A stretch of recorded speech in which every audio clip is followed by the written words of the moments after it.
नमस्कार, मैं हूं आपके साथ नम्रता। कहते हैं जोड़ियां ऊपर से बनकर आती हैं। शायद यही वजह है कि कई बार एड़ी चोटी का जोर लगाने के बाद भी कई रिश्ते नहीं चल पाते हैं। तो कुछ ऐसे रिश्ते भी होते हैं जो अपने आप ही ताउम्र के लिए जुड़ते चले जाते हैं।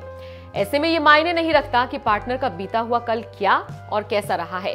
इसी राह पर कई फिल्मी हस्तियों को भी चलते हुए देखा गया है। बॉलीवुड में ऐसे कई अभिनेता हैं जिन्होंने अपनी असल जिंदगी में तलाकशुदा महिलाओं का हाथ थामा, शादी की और खुशहाल जिंदगी जी रहे हैं। चलिए आपको दिखाते हैं कौन कौन से सितारे इस लिस्ट में शामिल हैं। संजय दत्त।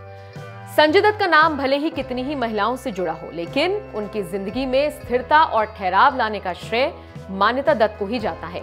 हालांकि मान्यता से शादी करने के बाद भी संजय दत्त को तमाम दिक्कतों का सामना करना पड़ा था। दरअसल मान्यता संजय दत्त की पत्नी बनने से पहले मेराज उर रहमान शेख की पत्नी थी। संजय दत्त से शादी करने के बाद मान्यता दत्त के पूर्व पति ने दोनों को लीगल नोटिस भेज दिया था। इस लीगल नोटिस के जरिए मान्यता के पूर्व पति का कहना था कि दोनों के बीच तलाक नहीं हुआ। हालांकि कोर्ट ने इस याचिका को खारिज कर दिया था। मिथुन चक्रवर्ती। बॉलीवुड के डिस्को डांसर कहे जाने वाले अभिनेता मिथुन चक्रवर्ती ने योगिता बाली से शादी की थी। क्या आप जानते हैं, मिथुन चक्रवर्ती की पत्नी बनने से पहले योगिता बाली किशोर कुमार की तीसरी पत्नी थी। योगिता बाली और किशोर कुमार ने साल 1976 में शादी की थी, लेकिन 2 साल बाद ही वो अलग हो गए थे। अनुपम खेर। बॉलीवुड अभिनेता अनुपम खेर और किरण खेर की प्रेम कहानी भी कुछ ऐसी ही रही है। किरण अनुपम की पहली पत्नी नहीं है, बल्कि अनुपम खेर से शादी करने से पहले किरण ने मुंबई के एक बिजनेसमैन गौतम बेरी से शादी की थी।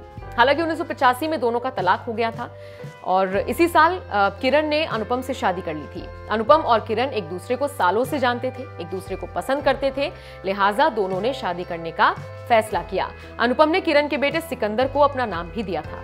राहुल रॉय। बॉलीवुड के आशिकी बॉय राहुल रॉय की यूं तो दुनिया दीवानी थी, लेकिन राहुल का दिल आया मॉडल राजलक्ष्मी खानविलकर पर।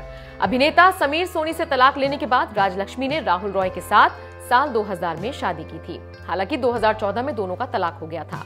आशुतोष राणा। बॉलीवुड के बेहद उम्दा कलाकार आशुतोष राणा और रेणुका शाहने की प्रेम कहानी से हर कोई वाकिफ है, लेकिन क्या आप जानते हैं, रेणुका आशुतोष राणा की पहली पत्नी नहीं है। रेणुका ने आशुतोष से पहले विजय कनकरे नाम के शख्स से शादी की थी। विजय कनकरे मराठी राइटर और डायरेक्टर थे। हालांकि दोनों की शादी चल नहीं पाई और तलाक हो गया। परमीत सेठी। बॉलीवुड की कई फिल्मों में नजर आए परमीत सेठी अर्चना पूरन सिंह के साथ अपनी शादीशुदा जिंदगी में खुश हैं। हालांकि अर्चना की ये पहली शादी नहीं थी। परमीत से पहले अर्चना अपनी एक शादी तोड़ चुकी थी।